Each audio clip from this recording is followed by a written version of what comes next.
오늘은 교육 목사이신 우리 조한울 목사님이 말씀 전하시겠습니다.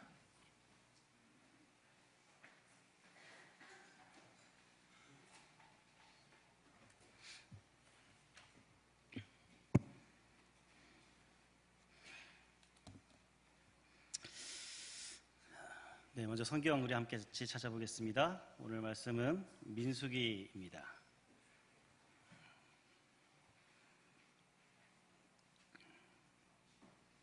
민수기 14장 4절부터 10절까지 말씀입니다.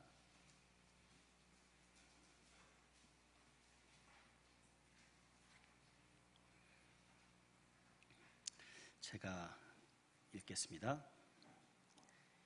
이에 서로 말하되 우리가 한 지휘관을 세우고 애굽으로 돌아가자 하매 모세와 아론이 이스라엘 자손의 온 회중 앞에서 엎드린지라. 그 땅을 정탐한 자 중 눈의 아들 여호수아와 여분네의 아들 갈렙이 자기들의 옷을 찢고 이스라엘 자손의 온 회중에게 말하여 이르되 우리가 두루다니며 정탐한 땅은 심히 아름다운 땅이라. 여호와께서 우리를 기뻐하시면 우리를 그 땅으로 인도하여 들이시고 그 땅을 우리에게 주시리라. 이는 과연 젖과 꿀이 흐르는 땅이니라. 다만 여호와를 거역하지는 말라. 또 그 땅 백성을 두려워하지 말라. 그들은 우리의 먹이라. 그들의 보호자는 그들에게서 떠났고 여호와는 우리와 함께 하시느니라. 그들은 두려워하지 말라 하나 온 회중이 그들을 돌로 치려 하는데 그때 여호와의 영광이 회막에서 이스라엘 모든 자손에게 나타나시니라. 아멘. 잠깐 영상 한 편 보도록 하겠습니다. 좀 기네요, 그렇죠? 11분 영화였는데요. 제가 1시간 40분짜리 영화를 11분으로 제가 잘라서 압축했습니다. 예. 저렇게 지뢰를 밟은 상태로 1시간 40분을 계속 그 내용이거든요. 그런 내용에서 참 어디를 잘라야 되나 이제 중요한 부분들이 너무 많아서 이제 압축해서 여러분들에게 보여드렸습니다. 참 많은 생각들을 갖게 하는 그런 내용인 것 같아요. 그래서 저게 또 우리의 현실이 아닌가라는 그런 생각도 가져봅니다. 자, 오늘 말씀 본문 우리가 민수기 14장을 읽었는데요. 자, 오늘 이 민수기에 대해서 이 민수기 책에 대해서 같이 한번 우리가 이야기를 해볼까 합니다. 민수기의 책 뜻은 물론 다 아시는 그런 내용이지만 다시 한번 상기하기 위해서 민수기 책의 민수기라는 그 말의 뜻이 뭡니까? 백성을 계수하다라는 말입니다. 백성을 계수하다. 예, 그래서 민수기. 그런데 이 책의 히브리어 원래 제목이 있습니다. 히브리어로 된 원래의 제목은 베미드바라라고 합니다. 베미드바라라고 하는 히브리어의 제목이 있는데 그 말의 뜻은 뭐냐면 광야에서입니다. 광야에서. 이해가 되지 않습니까? 민수기를 우리가 볼 때 민수기 전체 이 내용을 보면 광야에서 일어나는 일들을 우리가 보여줍니다. 그래서 원래 히브리어로 된 내용은 베미드바라, 광야에서. 그런데 이 책이 라틴어로 번역되면서 그렇게 바뀌게 됩니다. 라틴어로 번역된 제목은 리베르 누메리라고 합니다. 리베르 누메리. 이 말은 무슨 말이냐면 셈하는 책이라는 말이에요. 셈하는 책. 그래서 이게 민수기, 넘버스라는 영어로 번역되어지게 되는 것입니다. 그래서 우리에게 소개되는 제목이 민수기라는 제목으로 소개되고 있죠. 광야에서 민수기를 이해할 때 이스라엘의 광야 생활을 한번 들여다보면 좋을 것 같습니다. 민수기는 광야 생활 38년의 이 시간을 그린 책입니다. 이스라엘 백성이 출애굽해서 시내산에서 모세가 율법을 받습니다. 그리고 그 시간이 약 2년이라는 시간이 지나죠.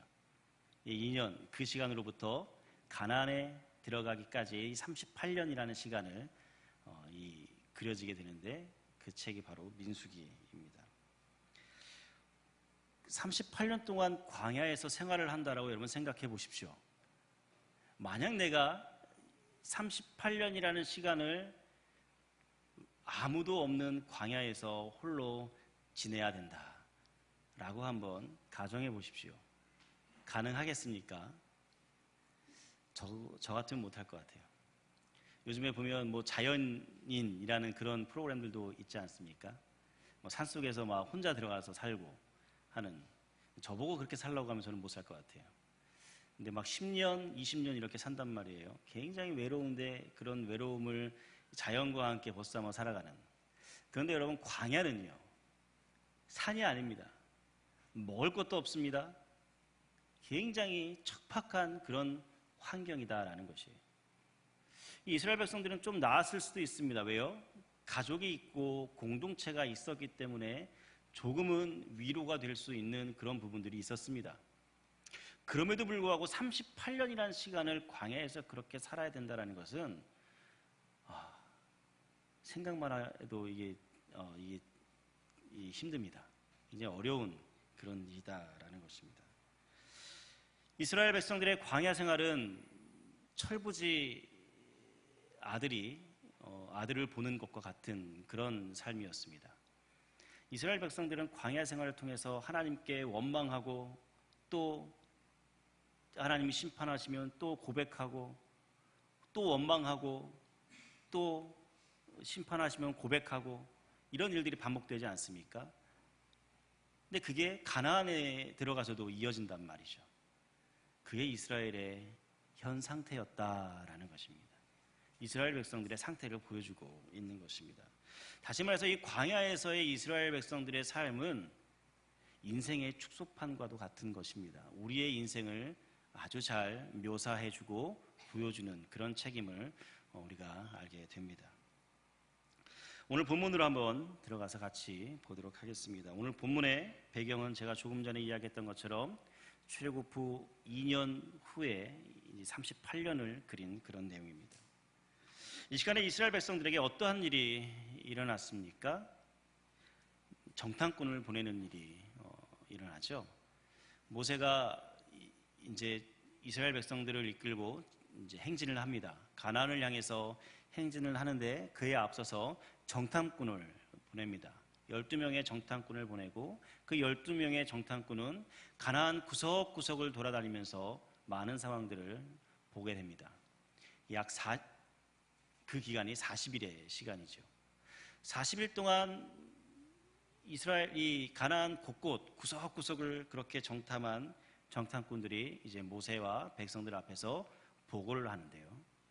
그들의 보고의 내용은 어땠습니까? 그들의 보고의 내용은 너무나 아름다운 곳입니다. 어떻게 이렇게 아름다운 곳이 있을까 할 정도로 정말로 젖과 꿀이 흐르는 땅이었습니다. 그런데요, 거기는 우리가 들어갈 수 없습니다. 이게 그 사람들의 결론이었어요. 너무나 아름답고 풍요롭고 젖과 꿀이 흐르는 땅은 맞지만, 내가 들어가서 살고 싶을 정도의 그런 땅은 맞지만 현실은 내가 들어갈 수 없습니다 였어요. 내가 들어갈 수 없습니다. 아니, 우리가 들어갈 수 없습니다. 우리가 가야 할 곳이 아닙니다라고 단정을 지어버리는 거예요. 그렇게 정탐꾼들이 와서 보고를 하는데 백성들이 그 사실을 듣고 힘들어합니다. 두려워합니다. 그래서 대성통곡을 합니다. 통곡을 하면서 그들이 내린 결론이 무엇입니까? 오늘 말씀부터 그게 오늘 본문에 나오는 내용입니다. 그들이 내린 결론은 한 사람의 지도자를 세워서 다시 우리가 애굽으로 돌아가자 였습니다. 한 사람의 지도자를 세워서 다시 애굽으로 돌아가자. 아니, 지금까지 나와서 이 2년이라는 시간을 지내서 하나님으로부터 율법도 받고 계명도 받고 했는데 다시 돌아가자라고 이야기하는 거예요. 아니, 조금만 앞으로 가면 정말로 풍요로운 땅이 보이는데 우리가 들어가야 할 곳이 바로 지금 저 앞에 있는데 다시 돌아가자. 그들의 이집트 생활은 어땠습니까? 매우 힘든 노동의 삶이었습니다. 그럼에도 불구하고 그들이 거기를 선택합니다. 왜요? 왜 이집트를 선택합니까? 왜 그 고통스러운 현장을 다시 돌아가겠다라고 그들이 말을 할까요? 여기서 죽고 싶지 않다라는 거예요.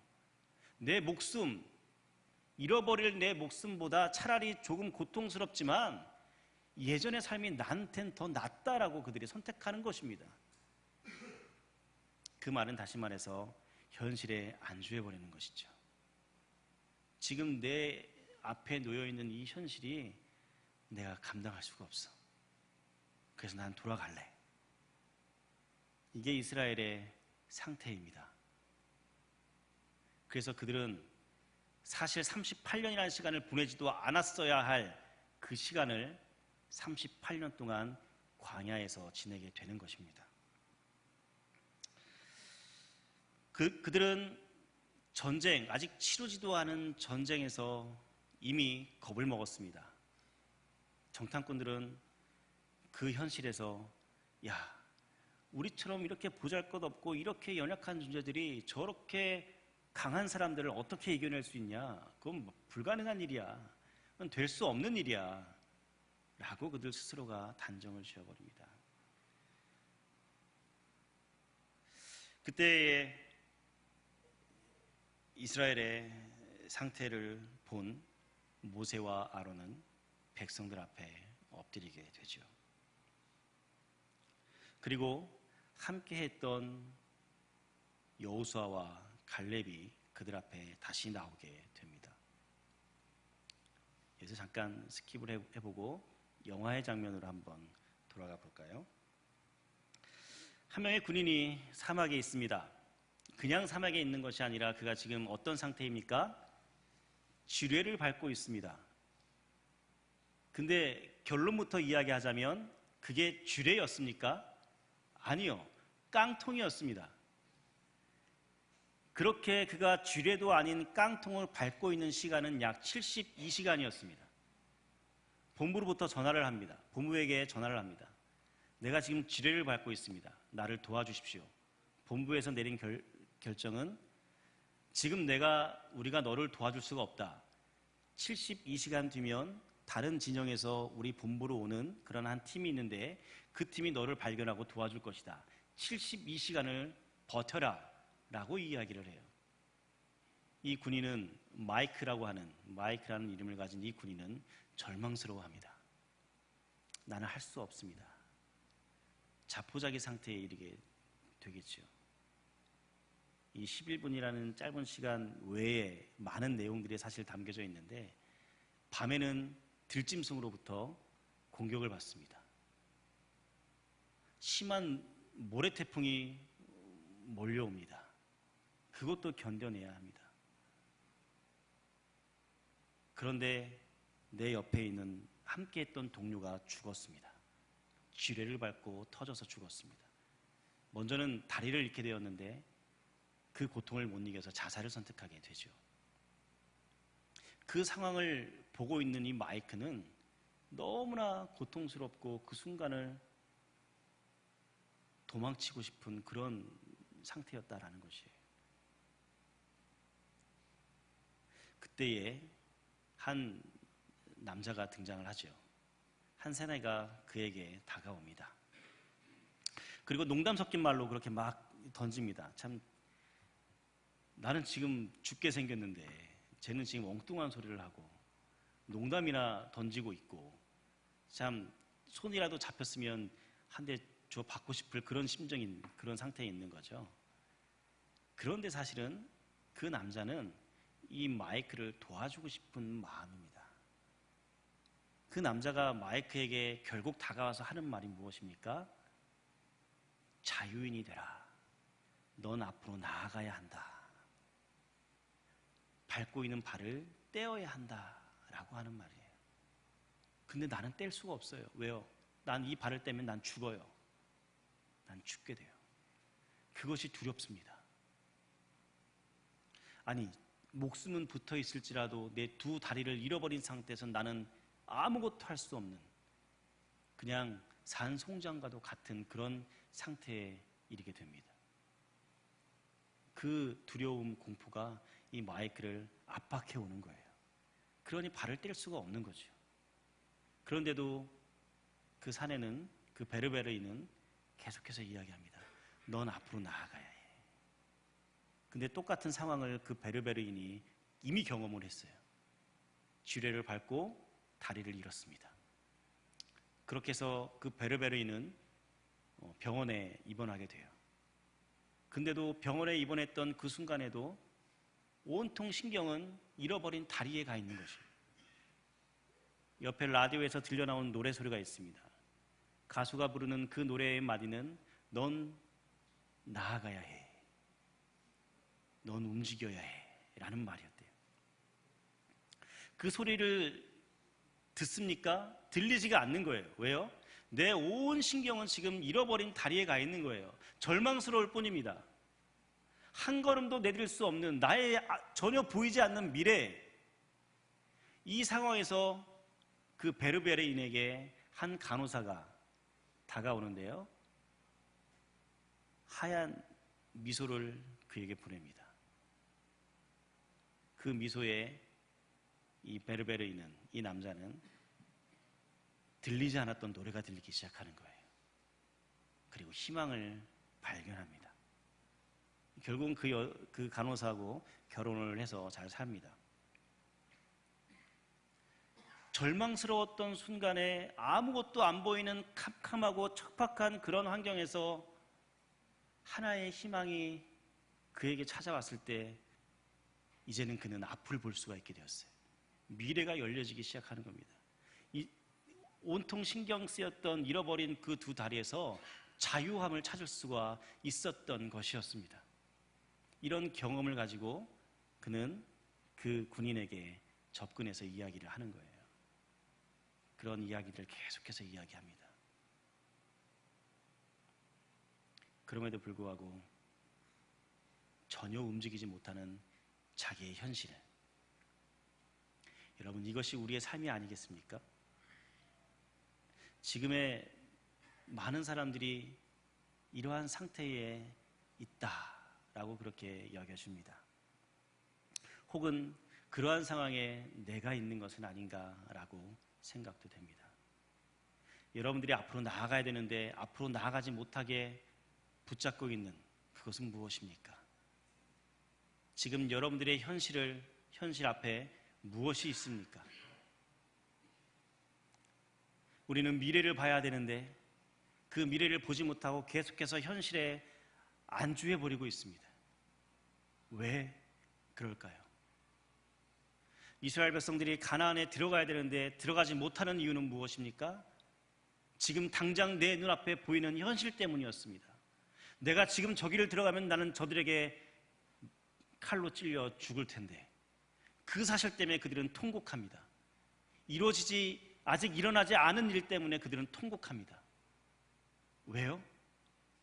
하나님은 그 전에 이들에게 수없이 말씀하셨습니다. 들어가라. 약속하신 땅이었습니다. 내가 너희에게 주겠다. 그들을 무찔러라. 정복해라. 하나님은 끊임없이 이스라엘 백성들에게 말씀하셨습니다. 그럼에도 불구하고 계속해서 망설이는 이유는 자꾸 현실 앞에 부딪히는 자신이 있기 때문인 것입니다. 여러분, 현실을 뛰어넘을 수 있어야 됩니다. 어떻게 그 현실을 뛰어넘을 수 있습니까? 무엇으로 우리는 그 현실을 더 앞으로 나아갈 수 있겠습니까? 내 앞에 놓여있는 그런 커다란 장벽 같은 그 현실을 무엇으로 무너뜨릴 수 있겠습니까? 현실은 굉장히 중요합니다. 우리가 살고 있는 우리의 삶 속에서 현실은 없을 수 없습니다. 돈 문제, 인간관계, 자녀 문제, 직장 문제, 여러 가지 요소들이 있죠. 그런데 정말 중요한 것은 우리에게 정말 중요하고 필요한 그 현실에서 어떤 인식으로 우리가 그 현실을 마주하는가입니다. 어떤 생각으로, 어떤 가치관으로 그 현실에 마주하겠느냐 하는 것입니다. 여전히 쌓여있는 나의 문제 때문에 그 현실을 바라본다면 우리는 한 걸음도 뗄 수가 없습니다. 여전히 가짜 쥐레를 밟고 있는 그 상황에서 더 앞으로 나아갈 수 없다라는 것입니다. 이것이 내 인생 아닙니까 혹시? 이스라엘 백성들은 그랬습니다. 그런 상태에서도 이스라엘 백성들은 하나님의 말씀을 듣지 않았습니다. 하나님의 약속을 믿지 않았습니다.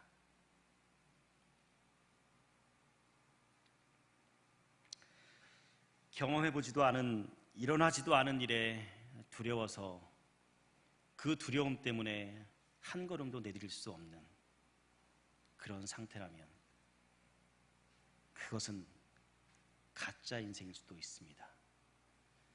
만약 내가 예수를 믿는다라고 이야기하면서 여전히 그러한 상태에 머물러 있다면 나의 믿음은 가짜일 수도 있다라는 것입니다.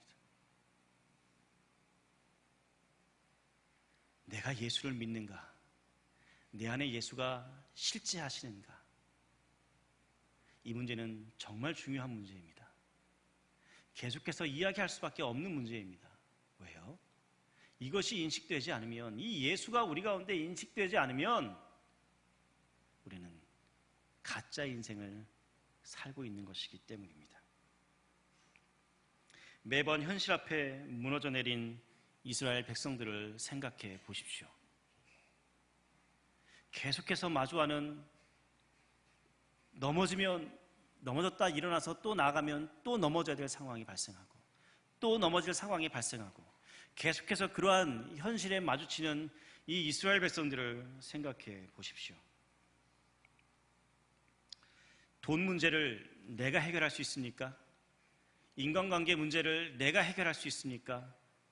자녀 문제나 모든 문제들은 내가 해결할 수 있는 문제가 아니다라는 것입니다. 내가 해결할 수 없습니다. 그런데 자꾸 내가 해결하려고 합니다. 내가 앞장서서 그 문제 해결하겠다라고 사람들은 덤벼듭니다. 그러니 좌절할 수밖에 없고 쓰러질 수밖에 없는 것입니다. 이것은 가짜죠.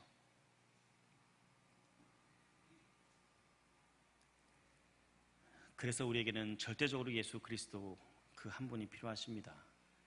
우리의 붙잡힌 우리의 그 현실, 여전히 내 발목을 잡고 있는 그 현실, 여전히 내 앞에 가로막혀 있는 그 현실, 이것을 뛰어넘을 수 있는 유일한 방법은 오직 예수 그리스도 한 분밖에 없다.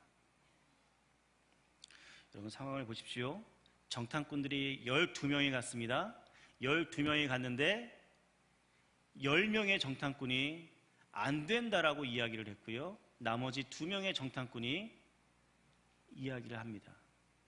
여호수아와 갈렙이 옷을 찢으며 이야기합니다. 그 내용이 7절부터 9절까지 기록되어 있죠. 이스라엘 자손의 온 회중에게 말하여 이르되 우리가 두루 다니며 정탐한 땅은 심히 아름다운 땅이라. 여호와께서 우리를 기뻐하시면 우리를 그 땅으로 인도하여 들이시고 그 땅을 우리에게 주시리라. 이는 과연 젖과 꿀이 흐르는 땅이니라. 다만 여호와를 거역하지는 말라. 또 그 땅 백성을 두려워하지 말라. 그들은 우리의 먹이라. 그들의 보호자는 그들에게서 떠났고 여호와는 우리와 함께 하시느니라. 그들을 두려워하지 말라. 이것이 여호수아와 갈렙이 이스라엘 백성들 앞에서 두려움에 떨고 있는, 두려움에 사로잡혀 있는 이스라엘 백성들 앞에서 선포한 고백입니다. 이 사람들은 무엇이 다릅니까? 10명의 정탐꾼이 안 된다라고 할 때 이 2명의 정탐꾼은 된다라고 이야기를 합니다. 확률로 이야기할 수 있는 문제가 아니다라는 것이에요. 이건 믿음의 차이입니다. 보는 시각에 따라 달라질 수 있습니다. 이 10명의 정탐꾼은 더 많기 때문에 안 됩니까? 더 많은 사람들이 안 된다라고 외치기 때문에 갈 수 없습니까? 우리의 계산법은 바뀌어야 됩니다. 사람의 수로 평가하는 것이 아니라, 결정하는 것이 아니라 오직 하나님께서 허락하신 방법으로만 해결할 수 있어야 된다라는 것입니다. 그것이 바로 우리가 하나님 뜻대로 순종하며 살아가는 인생이어야 한다라는 말입니다. 2명의 정탐꾼 여호수아와 갈렙의 상황을 한번 생각해 보십시오.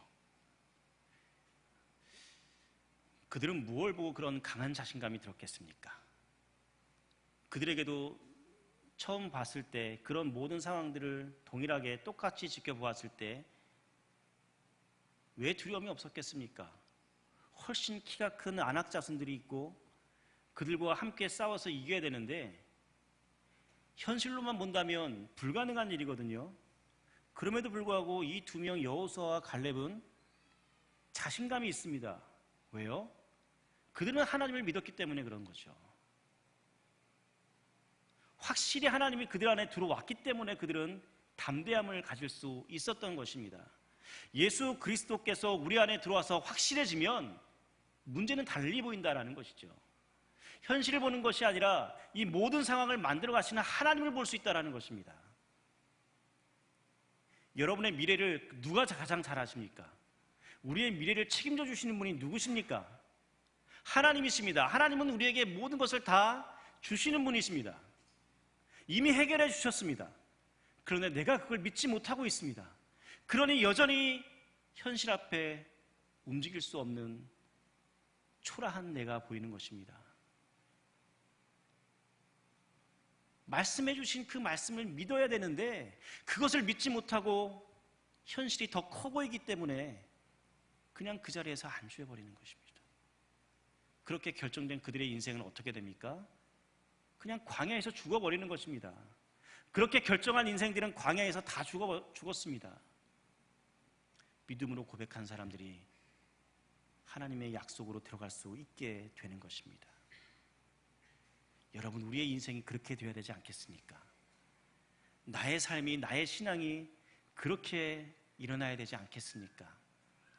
세상이 아니라 오직 우리를 만들어 가시는 분 예수 그리스도 한 분을 바라보십시오.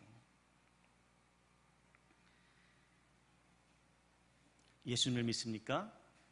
확신하십니까? 어떻게요? 어떻게 확신하십니까? 제가 오늘 여러분들에게 드리는 주제입니다. 다시 한번 고민해 보시길 바랍니다. 지금 서 있는 곳에서 내가 밟고 있는 그 지뢰는, 내가 밟고 서 있는 그 현실은 깡통, 가짜 지뢰가 아니었나? 여러분 한번 생각해 보시기 바랍니다.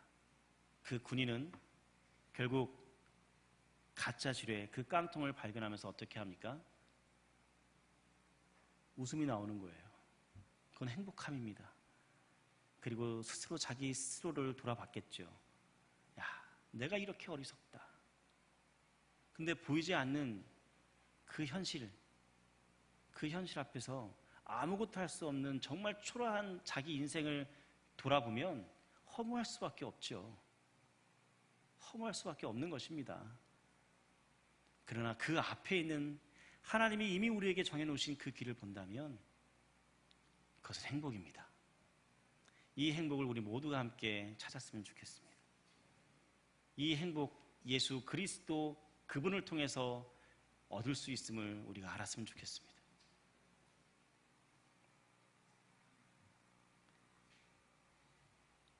두려움이 혹 내 앞에 밀려온다 해도, 내 앞에 커다란 장벽들이 서 있다 해도 현실 너머에 계신 예수 그리스도를 함께 바라볼 수 있었으면 좋겠습니다.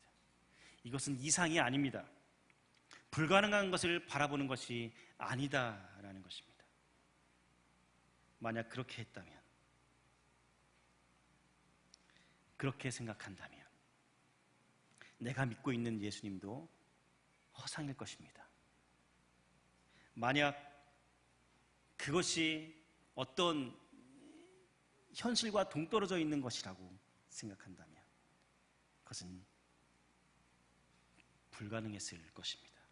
그러나 예수님은 부활하셨습니다. 그 부활은 실제입니다.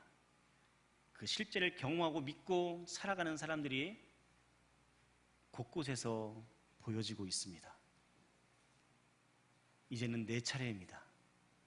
예수 그 부활하신 예수 그리스도가 내 안에 확실하게 들어오실 수 있도록 성령께 의탁하고 하나님께 나아갈 수 있는 저와 여러분이 되시기를 주님의 이름으로 축복합니다. 기도하겠습니다.